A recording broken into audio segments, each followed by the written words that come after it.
Islamabad web desk district and session court दौरान इद्दत निकाह case में बानी पीटीआई इमरान खान और उन बुशर बीबी की अपीलों पर फैसला आज सुनाएगी। अदालत ने 23 मई को दलाइल मुकम्मल होने पर फैसला महफूज किया था। डिस्ट्रिक्ट एंड सेशन जज शाहरुख अर्जुमंद ने फैसला महफूज किया था। वकील उस्मान गनल ने सजा को कालादम करार देने की इस्तदा कर रखी है।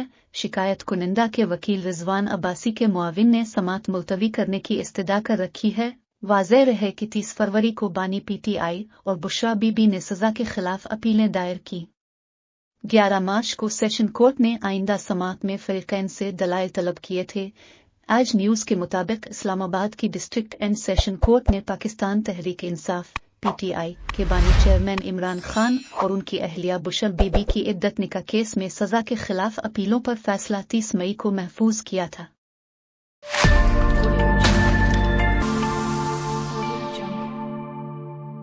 ईद अल अज़हा कब होगी?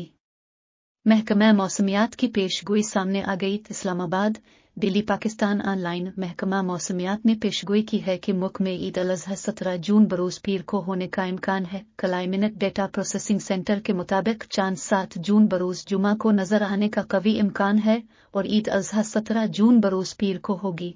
प्रोसेसिंग सेंटर का कहना है कि चांद की पैदाइश 6 जून की शब 5:38 पर होगी, जबकि गुरूब आफ्ताब 7:20 पर होने का इम्कान है। चांद नजर आने का दौरानिया गुरूब आफ्ताब के बाद 72 मिनट तक रहने का इम्कान है। चांद दिखाई देने के लिए इसकी उम्र 19 घंटे होना जरूरी है।